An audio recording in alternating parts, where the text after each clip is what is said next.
सुमन गौर कत्ल केस। सुमन गौर अपने पैरों पर खड़ा होकर कुछ करना चाहती थी और वह ऑर्केस्ट्रा ग्रुप से जुड़कर अच्छा अर्न कर रही थी और अच्छा काम कर रही थी, लोगों के दिलो दिमाग पर राज कर रही थी। लेकिन एक प्रेमी बनता है और उसका आज़ादी को मार देता है। उसके अपने पैर पे खड़ा होना वह लड़का को चुभता है और वह एक दिन ऐसा आता है कि सुमन गौर का कत्ल करके वहाँ से फरार हो जाता है। कहानी को पूरा सुनने के लिए वीडियो पर बने रहे। हाँ तो नमस्कार, आप देख रहे हैं द रियल क्राइम में आपके साथ रंजित साहू। उत्तर प्रदेश के संत कबीर क्षेत्र में एक गांव पड़ता है बनकटिया, और वहीं एक थाना पड़ता है लालगंज, और वहीं रहा करती थी एक लड़की जिसका नाम सुमन गौर होता है। सुमन गौर के घर में सुमन गौर के अलावा उनके माता पिता और दो भाई रहा करते थे। सुमन गौर का उम्र 22 वर्ष होता है और सुमन गौर जब स्कूल में पढ़ाई कर रही थी उसी वक्त से उसको डांस करने का शौक होता है और वह छोटे छोटे प्रोग्राम में डांस भी किया करती थी। और जब उसका कुछ वीडियो इधर उधर वायरल होता है तो उसे कुछ ऑर्केस्ट्रा ग्रुप से यह ऑफ़र आता है कि तुम ऑर्केस्ट्रा ग्रुप ज्वाइन करके और यहाँ डांस करके अच्छा कमाई कर सकती हो। तो जो सुमन गौर थी वह अपने आप को नहीं रोक पाती और कई ऑर्केस्ट्रा ग्रुप से कांटेक्ट करती है और इसका काम चल पड़ता है। यह जगह जगह पर जाके डांस किया करती थी और सभी के दिलों पर राज किया करती थी। और इसके अंदर आगे बढ़ने का बहुत ज़्यादा चाहत था। इसको इसका सोच था कि हम इतना आगे बढ़े ताकि हमें कोई पिक्चर में भी लिया जाए, और वह उस हिसाब से काम भी कर रही थी। लेकिन एक दिन ऐसा होता है कि एक लड़का भीड़ को चीरते हुए, जब सुमन गौर डांस कर रही थी तो वह लड़का भीड़ को चीरते हुए, जिसका नाम पंकज होता है, वह स्टेज पे चढ़ता है और अंधाधुंध पैसा उड़ाता है। और यह सुमन गौर देखती है तो आश्चर्य में पड़ जाती है कि इससे पहले इतना पैसा किसी ने नहीं उड़ाया। लेकिन सुमन गौर एक चीज़ देखती है कि वह जहाँ जहाँ भी ऑर्केस्ट्रा करने जाती वह लड़का पहुँच जाता है और बेहिसाब पैसा उड़ाया करता। एक दिन का बात है, फिर से पंकज जो था वह भीड़ को चीरते हुए स्टेज पे चढ़ता है और पैसा उड़ाता है, और जो सुमन गौर थी उसके कान में जाके फुसफुसाता है और वहाँ से चला जाता है। वह जो पंकज था वह सुमन गौर को बोला था कि मैं खेत की तरफ जा रहा हूँ, अगर तुम्हें इंटरेस्ट है, दिलचस्पी है तो तुम आ सकती हो। लेकिन सुमन गौर को लगता है कि कुछ कहीं ऐसा वैसा ना हो जाए, और सुमन गौर तो पहले सोचती है, लेकिन उसे लगता है कि एक बार मिलना चाहिए, इसलिए कि लड़का कोई खराब नहीं है। और ऑर्केस्ट्रा ख़त्म होता है, सुमन गौर अपने साथियों के पास जाती है और बोलती है मैं थोड़ी देर में आ रहा हूँ, और पहुँच जाती है। वह खेत की तरफ पंकज से मिलती है, लेकिन दोनों पहले मिलते हैं तो शांत खड़ा रहते हैं।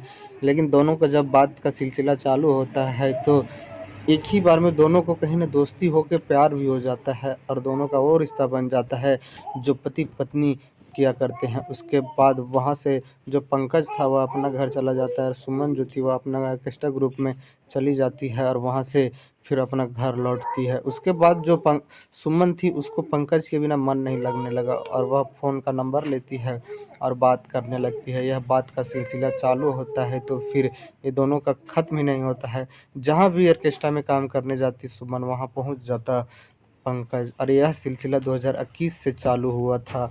और ये दोनों काफ़ी वक्त तक मिलते जुलते हैं, फिर फैसला करते हैं कि हम दोनों को साथ में रहना चाहिए और शादी कर लेना चाहिए। और वैसा ही होता है, 2021 में ये लोग लव मैरिज कर लेते हैं और एक कमरे में रहने लगते हैं। और सुमन गौर जहाँ ऑर्केस्ट्रा में काम करने जाया करती वहाँ पंकज भी जाया करता, लेकिन कहीं न कहीं पंकज को अब सूझने लगा था कि सुमन किसी और के बीच ना नाचे, वह एक घर के स्वाभाविक महिला बने। और यह बात एक दिन पंकज अपने पत्नी सुमन से बोलता है कि तुम्हें काम करने की कोई ज़रूरत नहीं है, मैं जितना कमाता हूँ उतना में दोनों का गुजारा हो जाएगा। यह बात जब सुमन सुनती है तो उनके कानों पे विश्वास नहीं रहता, इसलिए कि सुमन कभी चाही नहीं थी कि हम ऑर्केस्ट्रा का काम, डांस का काम छोड़ देंगे। लेकिन पंकज यह जब सिलसिला चालू करता है तो फिर उसका चालू ही रह जाता है। हर छोटे छोटे बात पे दोनों का लड़ाई होने लगता है। सुमन फिर फैसला करती है कि पंकज से हमें दूर हो जाना चाहिए, और वह पंकज से दूर हो जाती है और चली जाती है कुछ दिनों के लिए अपने घर। अपने घर जाती है, उसके बाद फिर कुछ दिन अपने घर में रहती है अपने परिवार के साथ में।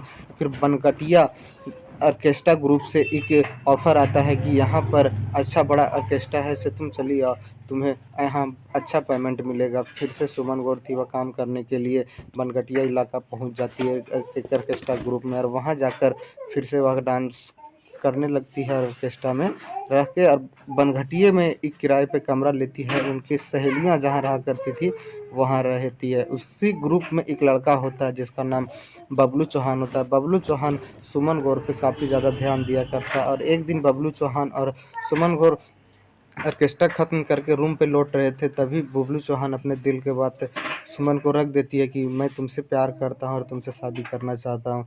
एक बार के लिए सुमन गौर का दिल थम सा जाता है, इसलिए कि वह धोखा खा चुकी थी प्यार और शादी करके। सुमन गौर बोलती है कि मैं तो शादी नहीं करूँगा, लेकिन अगर तुम हमें दोस्त बना के प्यार कर सकते हो, एक पति पत्नी जैसा रहेंगे, लेकिन शादी नहीं करेंगे।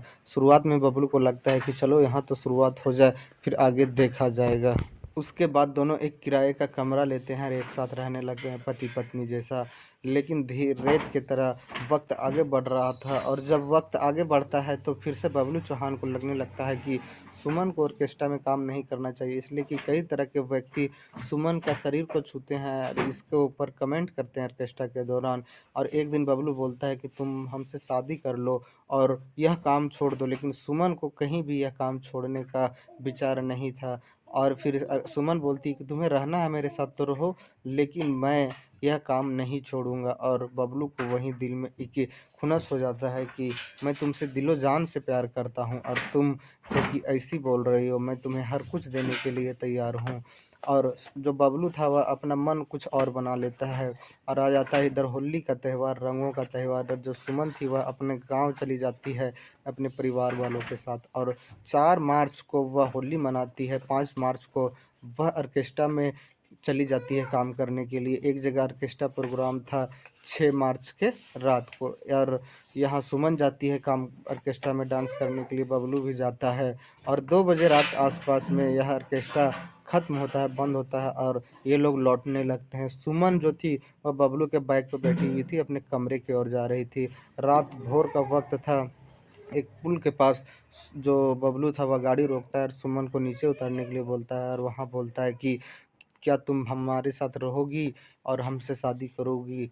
सुमन गौर वहाँ बोलती है नहीं, मैं वह अपनी जिद पे अड़ी रहती है कि हमें आज़ादी वाला ज़िंदगी जीना है, हमें कोई बंधन में नहीं रहना। उसके बाद जो बबलू था वह सुमन का गला दबाता है, ज़मीन पर पटक देता है, और पैर जो था वह गला पर रखता है जब तक कि सुमन गौर का मौत नहीं हो जाता है। सुमन गौर का मौत होता है और वहाँ से वह भाग जाता है। जो बैग था इन लोग के पास वही छूट जाता है। और फिर इधर 8 तारीख 7 तारीख जब आता है तो सुमन गौर के परिवार वालों सुमन गौर के पास फ़ोन करते हैं, तो फ़ोन स्विच ऑफ आता है। इन लोग को परेशानी होता है कि सुमन गौर का फ़ोन क्यों नहीं लग रहा है। आसपास के लोग से ऑर्केस्ट्रा ग्रुप वाले से बात करते हैं, तो ये लोग बताते हैं कि वह बबलू के साथ रूम पे गई थी, लेकिन पता नहीं इधर बबलू को भी फ़ोन लगाया जाता है तो बबलू का फ़ोन भी स्विच ऑफ आता है। इसके बाद फिर कुछ दिन का वक्त बीतता है और पता चलता है एक पुल के नीचे है एक लड़की का लाश।